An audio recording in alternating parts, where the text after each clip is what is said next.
Hey, so we are on the last leg of our journey, and it's probably pretty close to a 2,400 mile journey. We picked up a mill scale smoker, and we drove from Fort Collins, Colorado to Lochart, Texas, and back. And you know, I could have had this smoker shipped to my house, but what would the fun in that be? I mean, seriously, it's way more fun to make a road trip of it and use my electric truck, which I really haven't hauled anything with much, and I haven't taken a long road trip. So I just decided we're going to do both. And Brother Pat came along for the ride. Say hi, Patrick. Hello, ladies and gentlemen. And you know, we're not going to do this like a typical road trip video because what I'm going to do is do more summary than take you on a 2-hour tour down to Texas and back. And so what we're going to do is we're just going to talk about a couple of different topics as we drive along here. And I'm going to mention that topic, and then Pat and I are going to talk about it, why we show you what we did. With video in the background. So that's kind of how this is going to work. Pat's owned 3 EVs right now. I'm on my 12th EV. So we both have had extensive really history in driving these things. So since we're driving right now a Ford Lightning 23 Lariat, and that Lariat is important because man, is this thing comfortable. I'll tell you that right now. You agree, Pat? Oh, wonderful, wonderful vehicle. But the first topic we're going to talk about is basically we're going to mention charging at NACS chargers or Tesla chargers. The same thing. You're going to hear people use those terms interchangeably, NACS and Tesla. But what did you think of that, Pat? What was the experience like? We're driving Fords. Everybody's going to have that shortly. They're going to have the ability to use NACS chargers when the plugs become available for their particular brand of car. What did you think of the experience? Yeah, I thought, particularly on my portion of the trip, which is the return portion, they've been very reliable, very easy to use. And again, the most important factor to me is the sheer quantity of them, Bob. I love the fact that they're not difficult to find. And when you have a Ford product like this that can supplement the CCS network with the NACS network, it just makes for a much better road tripping future. And I have to say, you know, I can see that because of these changes, life for owning an EV is going to be much more pleasurable, and it's going to be easier for people to get into. Yeah, we did our first road trip years ago, and it was a challenge to find chargers. On this trip, folks, it was not a challenge. You know, we'd look at Electrify America and try to go to an Electrify America, and then we'd look at the Tesla app and see what was available that would work with this truck, and we'd make decisions accordingly. And it wasn't hard. Plus, the Ford truck now talks to Apple CarPlay. So, for example, right now I know that my next stop, I've got 11% fuel when I get there. Now, maybe that'll be 9 or 10. Might go down a couple, but it's really pretty accurate. Now, we're not going to go up any mountains or do anything crazy, so it's pretty accurate. And it's pretty awesome. And this will be available on a lot of cars soon, but right now I know it's available for Ford. And so that's a good thing. And what I did was I ordered a Lectron charger months and months and months ago when Lectron first came out with them. And it's been a long wait, and it just so happens I actually forgot I ordered one. I ordered a second one. So I ended up with 2, and then I got one from Lectron itself. And, you know, I couldn't be happier with those chargers. They worked flawlessly. Hey, so this is Principal Bob, the electric principal, and we are at a Tesla charging station. And this is part of our 2,300 mile road trip that we are taking today. And right now what we're doing is we're at a NACS charger, North American Charging Standard. Hey, it's Tesla by any other name. And you know, we have been doing about 2/3 of our stops Tesla, 1/3 at standard CCS charger like Electrify America or ChargePoint. And we're doing that for a couple of reasons. One of them is that there's so much room at these chargers. There's just always a lot of space to pull in. And of course, we've got that mill scale trailer sitting on the back. And so we've got a very long vehicle, and it's just too heavy to take off, to be honest. And we're not going to take that trailer off and put it on. So we're pulling in and we're getting ready to charge, and it's really, really simple. The procedure is I'm just going to tap on my Tesla app. And this is also another video I did on what apps you need for your CCS car. And we're going to find a charger, and right now we're in Oklahoma City. And we're going to click on the Tesla icon right where it's located, and it just says charge here. We're going to click on it. And then what it wants to know next is what charger are we at? Well, that's right at the bottom. It's 3A. So all I have to do is tap that. I click start charging. And at that point, I could pretty much put my phone away. And what I'm going to do is take the Tesla adapter here from Lectron. Hey, I have used this product during the entire trip, and it has worked flawlessly. I have not had one error with it. It's a fabulous product. And it's simple to put in because all I'm going to do is unplug my Tesla tap right here. I'm going to plug in the Electron.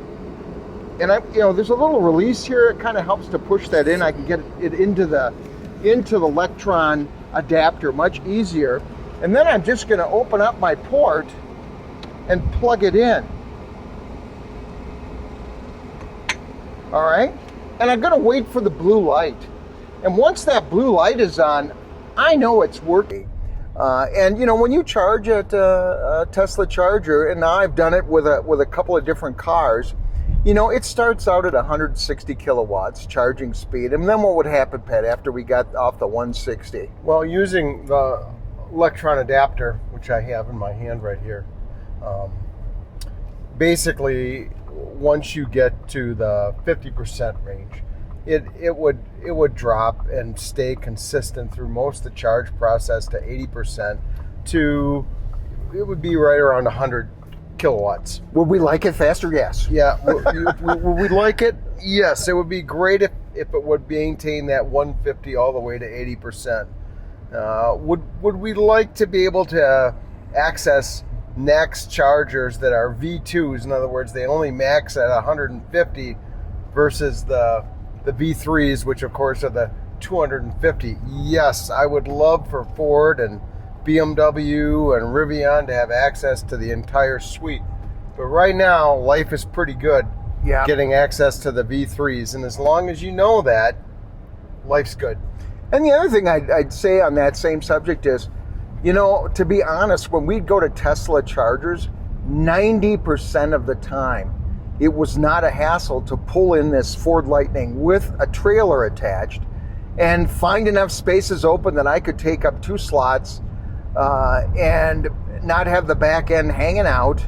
And, you know, it just worked very well. Whereas Electrify America, it's some old placement, not necessarily conducive to pulling a trailer. We made it work, and you'll see some of the videos flashing in the background here of how we made that work. But that was one of the nice things, and the best part is we had our choice. You know, we double the size of our charging possibilities with this. And even with this Ford truck, pulling a trailer, you're going to not get as good a mileage. You know, this truck would normally get about 280 in the summer on the highway. Well, you know what, folks, with a really full boat, we get about 160. But you know what? That's enough. We didn't need more than 160 because the chargers were so close together. And it was just a piece of cake to get this trip done. Obviously, it takes longer to drive an electric vehicle like this and charge it when you're getting 160 in terms of our range. But you know what? It worked really well. And Pat knows I don't haul things very often in this truck. I'm not a guy who is going out to the lake, 80 miles hauling a big trailer or boat all the time. Pat does it all the time. He's got a 250-mile journey to get to his home. But it's not the case here, right, Pat? Right. I typically have decent charging when I'm on my way to my cabin up in the Northwoods, and typically I'm very happy with that. However, there's a good portion of the state of Wisconsin that I don't have access to right now because I don't own a Tesla and I don't have a Ford or a Rivian. And I do look forward to having that access with my VW ID4. But it really is to the point right now where there are times that I think maybe I should be updating my car so that I can use that network. But I do realize that networks are going to be opening up shortly for other makes. The other good news is for all of you out there is that Rivian's Adventure Network, which I have one near my house, will also open up to the general public. They're saying later this summer. We'll have to see if that happens. But again, as time marches on, owning an EV is just going to get better and better. And I so appreciate that. Yeah. And then, the other thing we're going to kind of switch topics here is just in general, what do you think of the Ford truck? What did you drove it extensively for the first time. What did you think of this truck compared to the other EVs I've owned and you've owned? I think, frankly, it is outstanding. Just on a number of issues. It's quiet. It's comfortable. This vehicle has a dual motor. It has over 600 horsepower, or right around 600 horsepower. Plenty of power. All I ever need. And so with that combination of ease of use, nice power, comfort, quiet, this is an excellent choice. And the other thing I really like about it is that you can purchase these for a more reasonable price than a lot of the other vehicles that are available right now. Now, fortunately, Rivian is dropping their prices, and their dual motor trucks now are you can get one in the low 70s at this point for depending on the size of battery that you get. The Cybertruck is still very expensive, and honestly, I'm not that terribly interested into it. I can see why people get into it, but of the truck choices available for me right now and what my needs are, this would be the one that I would actually spend money on because of value, quality, and it's just really fun to drive. Yeah, and it's got plenty of power, plenty of torque. It's just a wonderful truck to drive. I really like driving it. If I was going to nitpick, I'd sure like a little faster charging speed. I hear a lot of videos say that we've got charging up to 150 kilowatts. I wasn't seeing that through 80% like as advertised people were talking about. I didn't get that charging speed. That might be more me than anything else. I don't know. And it might be the weather, Bob. One of the things that we've had to deal with on this trip is, it's really not uncommon for us to be charging at temperatures above 100 degrees. Yeah. Again, we're going from Texas to Colorado in July, and it is warm, folks. Northern Oklahoma, 103 degrees. That was hot. Yeah. And boy, you put a 40 mile an hour wind with 103 temperature, and that's amazingly like being in a convection oven. It's 102 even in Colorado right now. So we're just in for a hot spell, and I think that affects your charging a bit. So that's kind of what was happening to us on this trip, and it still worked great. But what do I love about this thing? First of all, it's built like a rock. It's super comfortable. The towing with this thing was an absolute dream. It was a wonderful thing. It's smooth. It takes about. I know that I am not towing 8,000 pounds. Someone's going to look at the back of my truck and say, "Hey, buddy, you're only towing about 2,000 pounds total back there."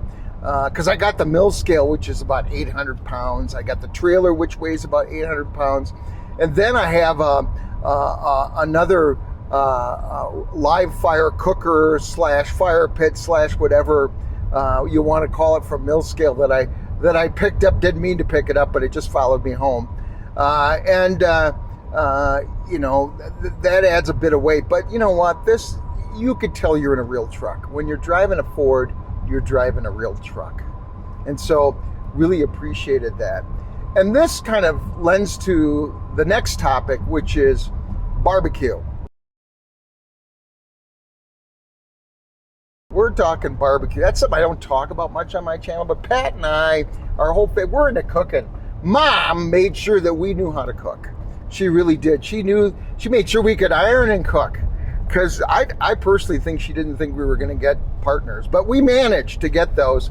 But the cooking has paid off. It really has. And, Pat and I have had big green eggs. And, right now I've got we've had different, Green Mountain pellet grills. And right now I got a Yoder pellet grill at home. Bob collects grills. A cotton gin. The bad part about this is Roberta says I got to get rid of some. She doesn't like me. For some reason, she doesn't like me having 5 grills in the backyard. And I tell her I am doing my part to help out people in Colorado because they go past my house and they say, that guy's got 3 grills or 4 grills, right now 5. Why can't I get another one? Because I don't think you can have enough grills. But Roberta doesn't agree with me. So something's got to go. Actually, I'm going to send my Komodo Joe home with a Pat, so he's going to use that because I have too many grills. But anyway, we love barbecue, and the country is full of places that make great barbecue, and everybody argues what's the best. South Carolina, North Carolina, how about Memphis, Tennessee, and then you got the Chiefs fans out there who think their barbecue is the best. But really, Pat and I really enjoy barbecue from Texas. We do it simple. It's, for the most part, it's salt and pepper. And, I've tried cooking and other things, and I get pretty good results. But man, oh man, when you go and eat barbecue down in Texas, it is amazing. And what's our favorite place? Terry Black's. Terry Black's. If you want to know the 5 best barbecue joints in that Lochart area, it's Terry Black's, Terry Black's, Terry Black's, Terry Black's, Terry Black's. That's not true. That's a little exaggeration. The other barbecue that I think is just as good is KG Barbecue. You may have seen that on CBS Sunday morning. KG Barbecue is an Egyptian style barbecue, but I am telling you, it is delicious. The guy does fabulous presentations. Nobody does a better job than Kareem.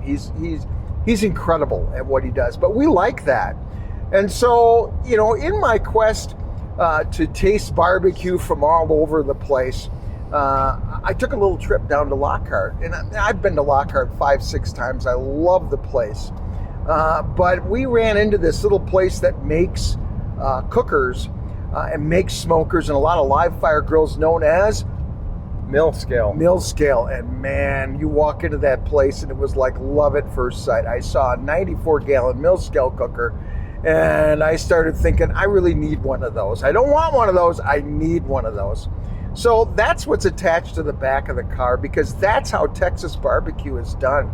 If it's not done in a traditional brick pit, which is about 20 feet long, and smoking takes place by putting fire at one end and having the smoke run through it. It's done with offset cookers. And Roberta won't let me put in a traditional brick pit. For some reason, she thinks that might wreck the aesthetics of the backyard. But I'm telling you, I sort of convinced her that having an 8-foot-long offset solid steel 1/4-inch plate smoker would not ruin the aesthetics. It would add to it because it is a work of art. And so that's how I ended up, going down for this trip and going and picking it up. And right now it's been a pleasure bringing it home, and I can't wait to cook on the thing. How's that sound? Done. Anything else we need to talk about? Nope, that's it. I think that's a good wrap. Okay.